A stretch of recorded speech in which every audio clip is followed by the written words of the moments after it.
Welcome, everyone. I'm here with Keenan, Nicholas, and Oliver. Today, we are going to talk all things landing pages. Oliver, do you want to kick us off? Yeah, absolutely. I think there's various ways to look at landing pages. We tend to split our kind of clients into two buckets. One is if you have data, then you should be doing A/B testing, experimentation. If you don't have test data, then I do probably go against the kind of general consensus that I feel there are landing page best practices. And those best practices tend to evolve around what we call conversion principles. So I think it's things like looking into trust and authority, social proof, handling objections, making sure that you have a good value proposition so that when people come to your landing page, the value and the perceived benefit for a consumer is put across within that kind of 3 to 5 seconds. And I think where people make mistakes is that they focus very much on shiny objects and features. You know, it's very easy as a brand owner, as a product owner, as someone who owns a business to focus on why you are better than your competitor. And you tend to forget actually you're talking to someone who wants to know why your product actually benefits them as opposed to how it benefits. You know, it's not about the features and how you deliver that through your shiny objects. It's like, what do I get out of it? So I think one thing that we tend to do, and I encourage people to do first and foremost, is speak to your customers. How does whatever you're doing, whatever you're selling, whatever you're offering benefit that customer, and what's the outcome they're looking for? If you have data, obviously survey those people, get those answers from people. Otherwise, I think best practices definitely do exist, and it's all about ticking those boxes. Love it. Love it. Keenan. Hello, hello, hello. So, just touching on what Oliver just mentioned, and great explanation there, by the way. Thank you. It's all about getting to know your customer.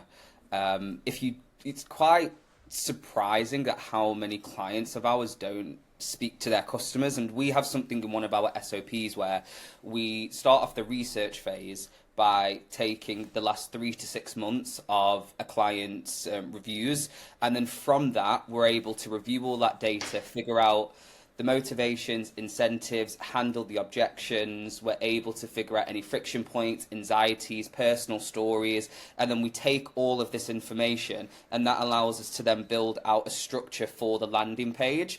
And it's quite interesting that so many brands actually don't do this. We ask them, okay, when was the last time you spoke to your customers? And they're like, oh, we haven't.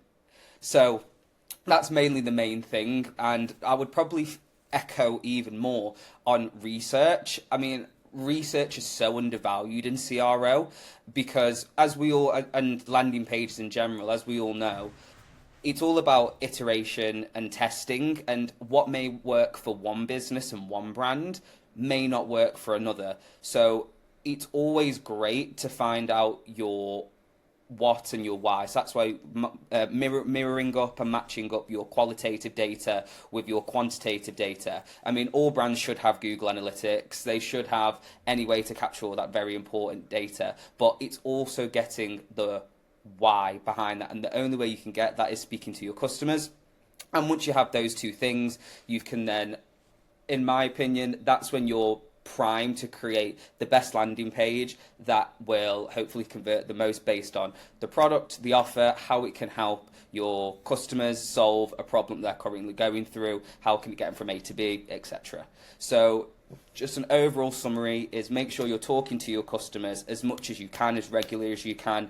Make sure you're capturing all of your data, and make sure you have a good research methodology and framework in place so you can get that qualitative data and that all-important qualitative data to create your landing page.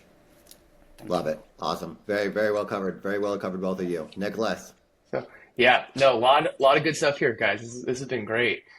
One thing you guys talked about that I think is super important is data, right? Data is crucial. We all need to make sure we have the data.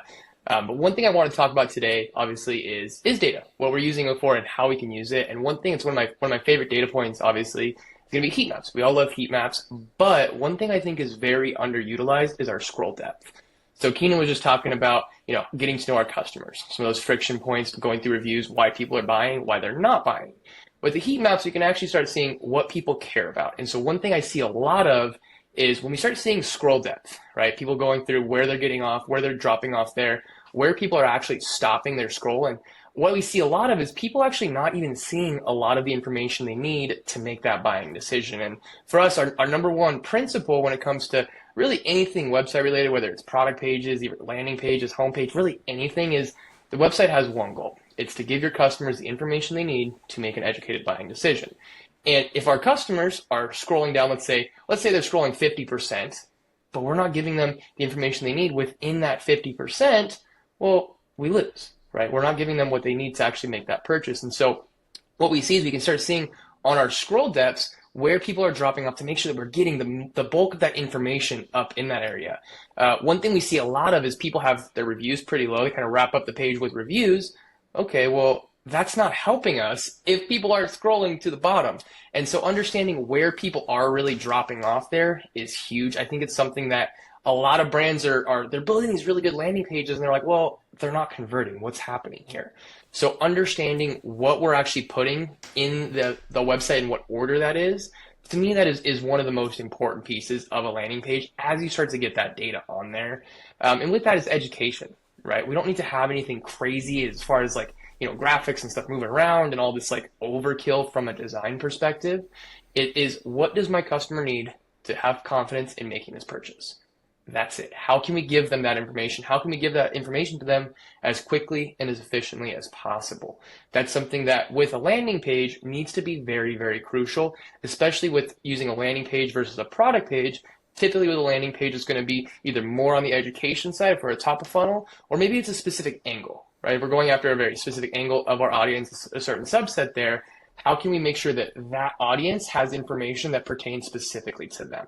That is something that is very crucial. And so when we're thinking about how we're framing our landing page and thinking about what order we're putting things in, keeping that in mind is making sure that that specific audience has that information. And then one last thing to touch on here would be content.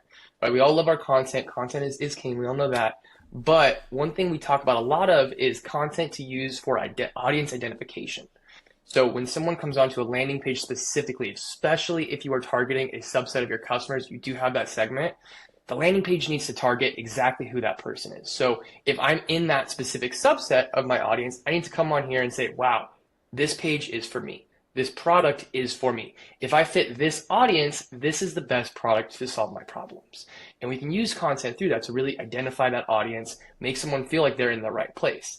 That's going to ease them. Then we can go through all of our benefits. We can go through our product education. We can go through our brand trust, our product trust.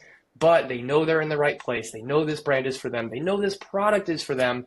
And we can do that through content. So that is my thoughts on landing pages. I love it. I love it. Yeah, scroll depth makes me start to think of things like, so all of you guys had really, really good points in different areas, which was really great. So scroll depth makes me think of things like when we were doing $100,000 a day kind of media buying budgets, we'd do A/B tests inside of a single hour and get the results and use it for the next hour. But smaller companies that I'm advising with now, whether it's small or large, we have to get very customized on one dimension of who is actually looking at this webpage, who is that ICP, because you're going to word it differently, you're going to design it differently based on that ICP. And then the other thing is, what scale are you at, right? Because if you're at low scale, you actually can't run a lot of A/B tests on your webpage yet, because maybe you only had 100 people come to your webpage versus the person that's doing 10,000, right? And so when you're at a low scale, you might need to go do those non-scalable customer conversations and have those customer conversations A/B tests be seeding the words and the imagery and the testimonials types of things that are actually valuable for your landing page. Or you're going to be taking some things from sales calls or even prospect calls to put them on your landing page, right? So we can use multiple areas of the organization, multiple departments to seed and create an A/B test through our landing page. And then as we get bigger and bigger volume on our landing pages from better A/B testing at top of funnel in organic or paid posts, which actually allows us to do faster A/B testing on our landing pages, then we can use the results there to seed how we create products, how we do sales calls better, how we do everything else better too. So definitely really, really good on all the things covered today. I think you guys covered a lot of it. So thank you guys for chatting. No worries. Thank you. Thank you. Yeah, thank you so much for having me. I appreciate it. This was great. Likewise.